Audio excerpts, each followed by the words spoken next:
As I revealed exclusively at the start of the show, Ukraine has made 3 separate requests for cybersecurity assistance and funding from Australia.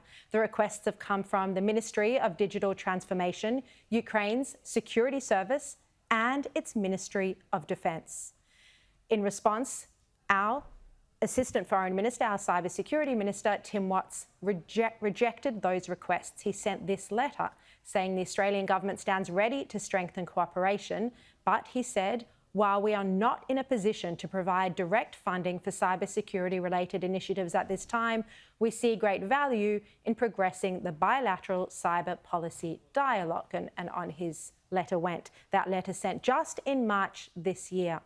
I'm going to bring in now Ukraine's ambassador to Australia, Vasyl Myroshnychenko. Vasyl, ambassador, thank you very much for your time this evening. Now, what cybersecurity support is Ukraine seeking from the Australian government?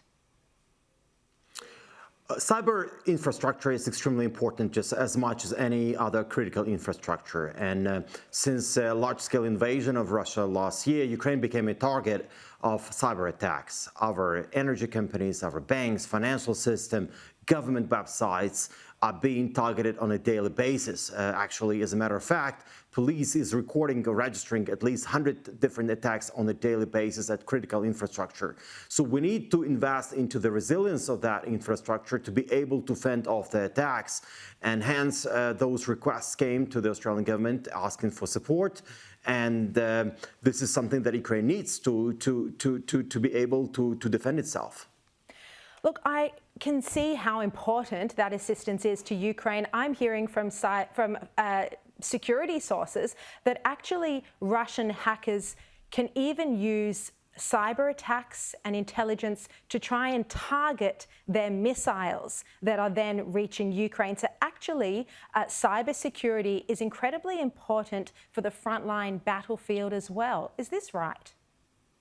Absolutely. I mean, I'm not a cyber expert, to be frank, but from what I read and what we understand, the future war, everybody predicted would be cyber. So we see a lot of the cyber wars, but these cyber wars are, of course, reinforced by the World War I kind of trenches war in artillery. So it's happening at the same time. We see trenches from 100 years ago, and we see cyber war unfolding before our eyes. And of course, that the government was not able to support at this time because maybe there was not enough money allocated for this year. But I think there is a unique opportunity as a budget week is coming to allocate money for Ukraine's assistance and support. And maybe after that budget is approved, Ukrainian government will be able to support our cyber capabilities. We'll be very thankful for that. I have obtained the correspondence between the Ukrainian and the Australian governments about this funding. Are you disappointed that Australia, and it didn't give a reason that there was a lack of funding in that correspondence, are you disappointed that the Albanese government hasn't chosen to assist Ukraine with those 3 separate requests from 3 separate Ukrainian government departments? Ukraine, and I'm personally very grateful, incredibly grateful for that all support that has been provided so far, over $650 million, and a lot of that in military assistance. So that help was essential, and we appreciate it very much. And look, there are many needs. Ukraine's needs are high, and of course, we understand the budgeting and the availability and possibility to help. And I think there is a unique opportunity for the government to come up with a plan for this year and be able to support Ukraine more, including cybersecurity or any other way. Okay, well, look, I want to turn to one of the other ways that you're looking for support from Australia. This is to provide thermal coal. This is something that's desperately needed for Ukraine's winter coming up in October. It takes 2 months for the coal to actually get to Ukraine. So this request now is fairly urgent. Where are these discussions up to, Ambassador? Well, it all comes down to the security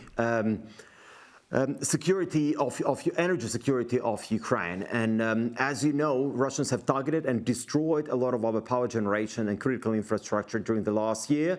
So we've had some major blackouts, but we survived the last winter.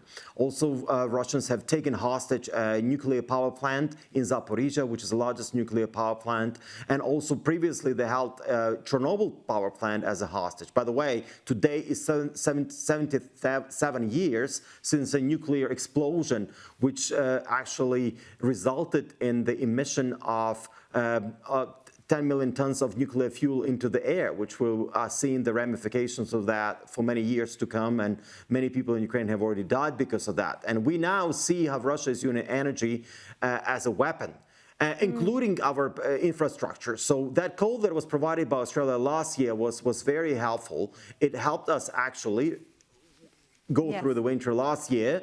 And therefore, hence, we were making a request, and we still make a request to support us this year. Ambassador, just very quickly, I've got to move on, but I just want to ask now how Australia's assistance is comparing with elsewhere in the world. In the past, last year, Australia was the largest non-NATO contributor to Ukraine. Since that time, a number of countries have overtaken Australia. And of course, we appreciate whatever is coming. And by the way, yesterday I was at several Anzac ceremonies, and I paid tribute to 7 Australians and New Zealanders who died in Ukraine, making the ultimate sacrifice. And I think for Australians, traditionally, it's more than just fighting for a territory, it's fighting for a cause. And the cause here is fighting the tyranny. So any support that Australia can provide, either in Hawkeyes or Bushmasters, any kind of military assistance, is highly appreciated and valued. And we hope that Albanese government will be able to support it as they have been doing during the last year. All right. Ambassador, thank you very much for your time this evening. I really appreciate it.